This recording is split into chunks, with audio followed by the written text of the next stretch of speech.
The judge dangled the document between two fingers, as if it might stain his reputation just by touch. Judge William Garrett, a man hardened by 3 decades of legal absurdities, studied the so-called restraining order. It was printed on lavender paper, glitter dusted along the borders, and topped with clip art scales of justice framed by cartoon butterflies. "Miss Peton," he said, sliding his glasses down his nose, "are you honestly trying to pass off a legal filing that claims to be issued by," and I quote, "Judge Judy Suprio of the Super Important Court?" Barbara Peton, president of the Metfield Estates HOA and self-proclaimed neighborhood legal savant, stood stiffly in her neon pink blazer. Her teased hair reached skyward in open defiance of physics. Clutching a rhinestone-encrusted clipboard like a sacred artifact, she declared with perfect confidence, "Your Honor, neighborhood law is different from ordinary law. I've enforced HOA rules for 12 years. I know exactly what I'm doing." Judge Garrett rubbed his temples. "Miss Peton, you didn't even spell court correctly. You wrote court." Before she could answer, the bailiff's radio crackled. The sheriff's department was already en route. Because when you forge legal papers in Comic Sans, stamp them with a world's best mom seal from a craft store, and call it notarization, the justice system tends to notice. "My name's Daniel Morrison. I'm 42, a remote data analyst, and I moved to Metfield Estates 3 years ago, chasing the promise of quiet suburban life. What the brochure didn't mention was that our HOA president was a rhinestone tyrant who ruled the cul-de-sac like her own fiefdom. Our first run-in came just 2 weeks after I unpacked. I'd installed solar panels, completely legal, fully permitted, eco-friendly. Barbara appeared at my door at 7 a.m. on a Saturday, delivering her trademark barrage of 17 knocks. When I answered, she stood there in a glittery visor, labeled HOA enforcement. "Those panels are reflecting unauthorized sunlight into the atmosphere," she announced. "They must come down immediately." I calmly explained solar panels don't behave like death rays. She countered by unveiling new bylaws she'd written to combat atmospheric light pollution. The document was nothing more than a Microsoft Word printout titled Barbara's Super Official HOA Rules, version 27.5. Things only escalated. She cited me for grass growing 3.25 inches tall instead of the regulation 3.0, measured at dawn with her ruler pressed to my lawn. She flagged my mailbox for being onyx instead of approved midnight charcoal. Her violation letters grew steadily more unhinged. One accused my bird feeder of establishing an illegal wildlife refuge.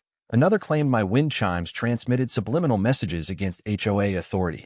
She even slid a cease and desist under my doormat demanding I stop cooking with garlic, citing a neighborhood aroma ordinance she'd just invented. But the tipping point was the day she arrived in a Halloween store judge's robe and handed me what looked like a genuine court summons. The robe still had the price tag dangling from it. She cleared her throat, stood tall, and announced in her most official voice, "Daniel Morrison, you are hereby summoned to appear before the Metfield Estates Tribunal of Justice to answer for your crimes against neighborhood harmony." I glanced at the document.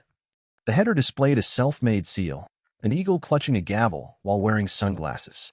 According to the summons, I had 72 hours to repaint my house beige or face imprisonment in what she called the HOA detention center, which, judging by context, was just her garage. At the bottom, the judge's signature line read, "Honorable Barbara Peton / Judge Judith Suprio," both names signed in purple glitter pen.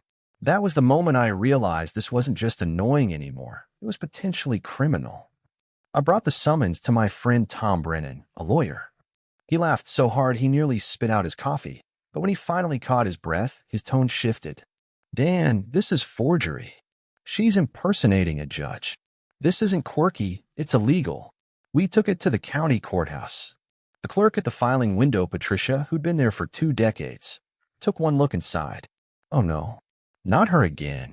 She pulled out a fat folder from a drawer labeled Peton Nonsense. Turns out Barbara had already filed 14 bogus lawsuits that year alone.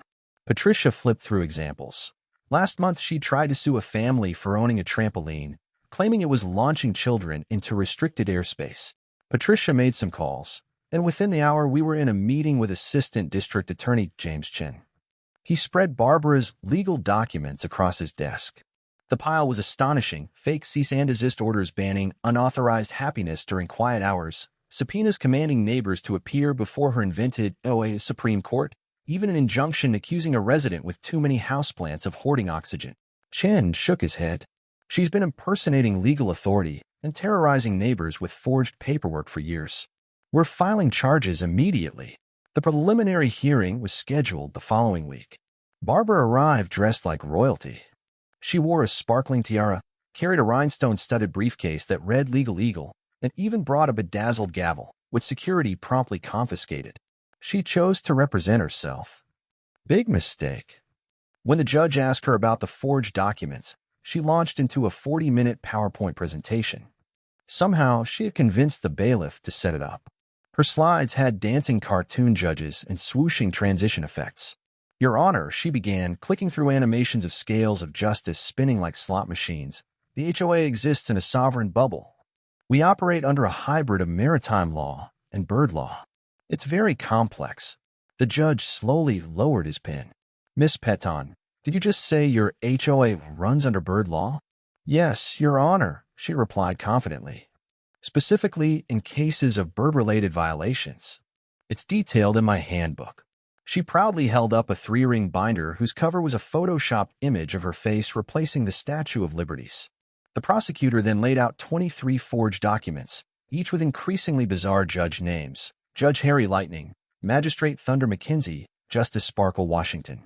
Some were typed in Comic Sans, others in a nightmare font called Jokerman that hurt to look at.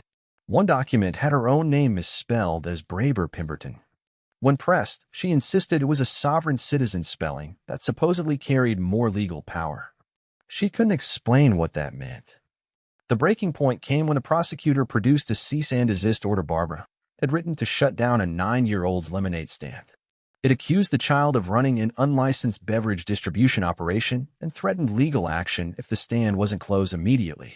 She had even carbon copied the FBI, the CIA, and bafflingly, someone she listed as the president of Lemonade.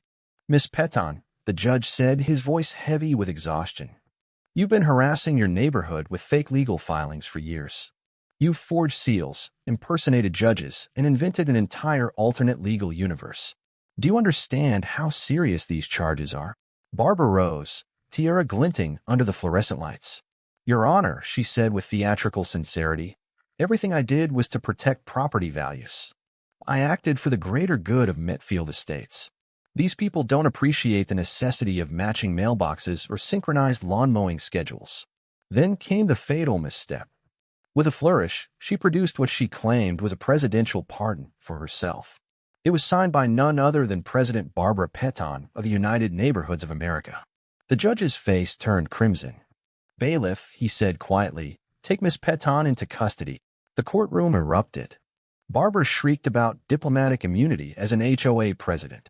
She insisted she couldn't be arrested because she was currently presiding over an emergency session about unauthorized dandelions. She hurled her rhinestone-studded clipboard at the court reporter, then tried to bolt in her 6-inch heels. She managed 4 feet before tripping over her own glitter-covered briefcase. As the bailiff helped her up and snapped on the cuffs, she ranted that this was a conspiracy by Big Lawn Care to silence her. She demanded to speak to the courthouse manager, threatened to sue everyone present, including the American flag in the corner, which she claimed was hanging at an unconstitutional angle. The local news cameras caught everything. Footage of her being escorted out while screaming, "You'll hear from my lawyer, Judge Judy Suprio," went viral, racking up 3 million views in just 2 days after someone set it to music. But things only worsened at her trial 2 months later. Prosecutors uncovered more schemes. She had been selling certified HOA legal expert certificates online for $200 each, complete with her photo in a badly photoshopped powdered wig. She pocketed over $30,000. She had even founded a fake university, the Peton Institute of Neighborhood Law. Unsurprisingly, she was its only graduate, proudly awarding herself a degree she printed at home. The diploma, written in Comic Sans, bore a seal stamped with a carved potato. Witness testimony sealed her fate. Margaret Sullivan described receiving a subpoena from Barbara's made-up HOA court over her garden gnome, which Barbara insisted was making threatening gestures at passing cars. Roberto Vasquez recalled a cease and desist targeting his daughter's chalk drawings, classified as unauthorized graffiti. The most heartbreaking account came from elderly Eugene Parks, who genuinely began packing after receiving a fake eviction notice signed by Supreme Justice Barbara the Magnificent. His daughter, an actual lawyer, spotted the fraud before he lost his home. Barbara's defense. She argued she was performing a necessary service to uphold neighborhood standards. To support her claim, she presented a 140-page manifesto detailing her vision for a flawless community, mandatory weekly lawn inspections, synchronized Christmas lights, and a neighborhood anthem that all residents would be required to sing at 8 a.m. daily. The judge had heard enough. Barbara Peton was convicted on 17 counts of forgery, 8 counts of impersonating a legal authority, 23 counts of harassment, and 1 count of fraud for her sham law school.